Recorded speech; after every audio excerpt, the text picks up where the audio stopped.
This is Jarrod Horak for today's RacingDigest.com, and this is my Santa Anita Saturday video for Saturday, April 29th, 2017. We're going to do the 7th race from Santa Anita Park, the Grade 3 Thunder Road. For 3-year-olds and up, 1 mile on the turf course. We have a 7-horse field. Let's meet the Digest contenders. Breaking from the inside post, you have Perfectly Majestic. He's 7-2 morning line. He should be rallying from off the pace under Kent DeZarmo. Last time out, that was a nice effort down the hill. He just missed by a nose rallying behind Stormy Liberal. Stormy Liberal has been very sharp down the hill. He just won another stakes race down the hill last weekend, and he earned a good number there.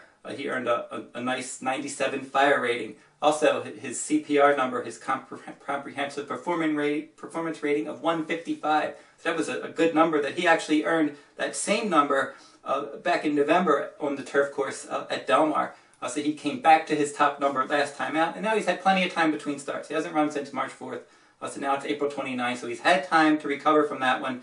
The only concern about him, at 1 mile, he's 0 for 11 with 3 seconds and 5/3. So maybe not his best distance, but he should be finishing. He certainly has the numbers to compete here.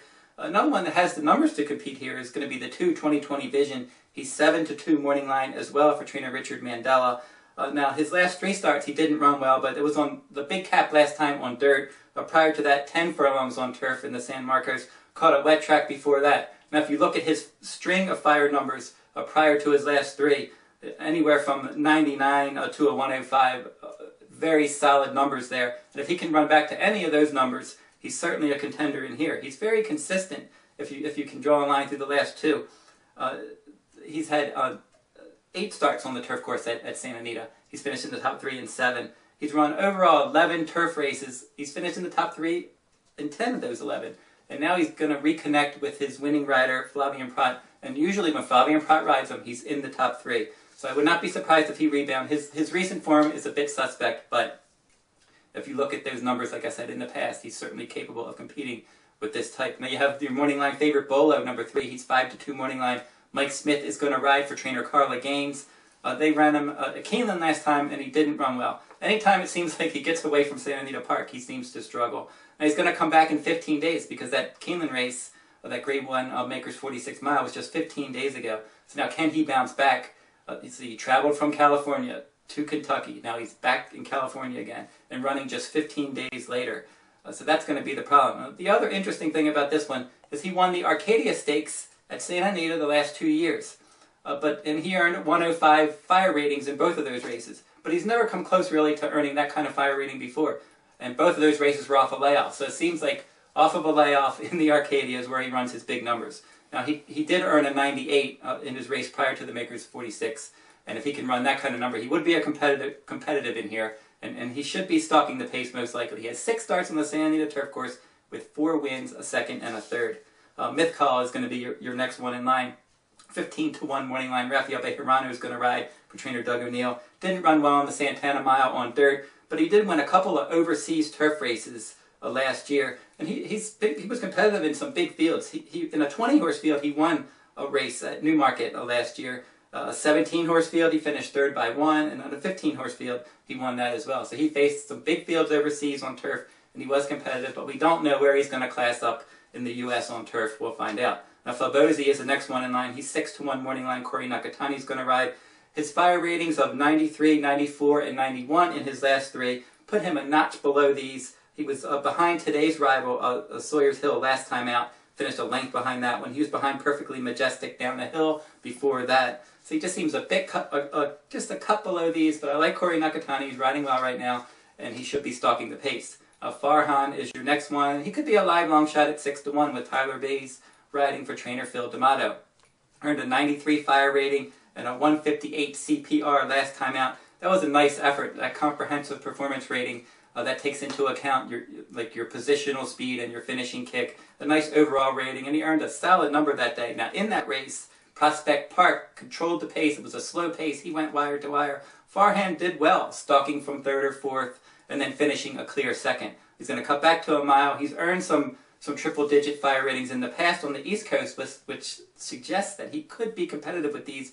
3-time winner at the 1 mile distance as well. And then rounding out the field, the horse that you're going to have to catch in here, the 7, Sawyer's Hill.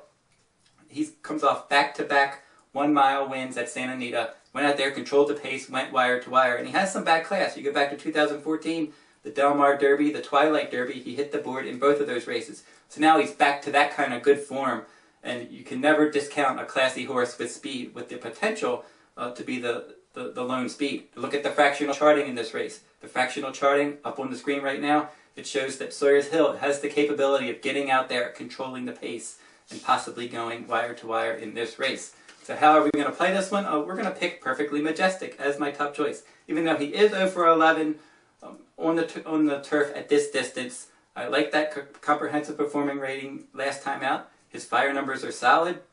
Kent DeSormo rides him well. He's usually in the top 2 when Kent D rides.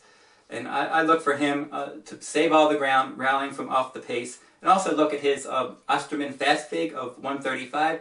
That's a 3-point edge over the rest, so I think that he certainly, at 7-2, could offer value, and maybe people will see that 0 for 11 record at distance, maybe be scared off of him a bit. My second choice is going to be the 7 Sawyer's Hill. I think he could be tough to catch if they let him go like they did in his last 2. He's able to dictate terms. He's really sharp right now. I would not be surprised if he went wire to wire. My third choice will be the 3 Bolo.